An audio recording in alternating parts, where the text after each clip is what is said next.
السلام علیکم۔ میں ایک جنازہ پڑھنے کے لیے قبرستان آیا تھا۔ ابھی جنازے سے فارغ ہوئے ہیں، سامنے تدفین ہو رہی ہے، تو میں ایک طرف کھڑا تھا۔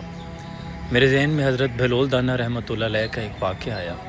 سوچا اسی کیفیت میں بیان کر دوں، کیونکہ ہم پر یہ کیفیات اکثر جنازہ گاہ اور قبرستان تک محدود رہتی ہیں۔ جب ہم یہاں سے باہر نکل جاتے ہیں تو دل و دماغ کی کیفیات اور ہوتی ہیں، ہم دنیا کی رنگینیوں میں مشغول ہو جاتے ہیں۔ حضرت بہلول دانا رحمۃ اللہ علیہ ایک روز بازار میں بیٹھے تھے۔ کسی نے پوچھا کہ حضرت یہاں کیوں بیٹھے ہیں؟ تو آپ کہنے لگے کہ میں آج بندوں کی اللہ سے صلح کروا رہا ہوں۔ تو انہوں نے پوچھا پھر کیا بنا؟ تو حضرت کہنے لگے کہ آج رب تو مان رہا ہے لیکن یہ بندے نہیں مان رہے۔ پھر کچھ دیر کے بعد حضرت بہلول دانا رحمۃ اللہ علیہ قبرستان میں بیٹھے تھے۔ اسی شخص کا گزر ہوا، پوچھا کہ حضرت یہاں کیا کر رہے ہیں؟ تو آپ کہنے لگے کہ آج رب کی بندوں سے صلح کروا رہا ہوں۔ تو انہوں نے پوچھا پھر کیا بنا؟ تو کہنے لگے کہ اس روز رب تو مان رہا تھا، بندے نہیں مان رہے تھے، لیکن آج بندے تو مان رہے ہیں، آج رب نہیں مان رہا۔ حضرت شیخ سعدی شرازی رحمۃ اللہ علیہ ایک جنازہ پڑھ کے فارغ ہوئے۔ ایک نوجوان کے ساتھ قبر پر کھڑے ہوئے تھے جس کو دفن کیا تھا۔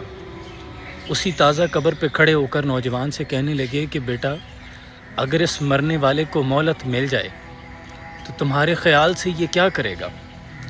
تو وہ فوراً سے کہنے لگا کہ حضرت یہ تو صرف اللہ اللہ کرے گا، یہ تو کوئی گناہ نہیں کرے گا، یہ صرف صدقہ و خیرات کرے گا اور زندگی اللہ کے مطابق گزارے گا۔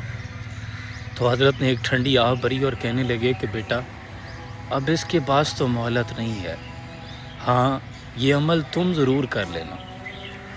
دیکھیں میرے عزیز، جب تک پکڑ نہیں ہو رہی تب تک مہلت ہے، اس مہلت کو غنیمت سمجھو۔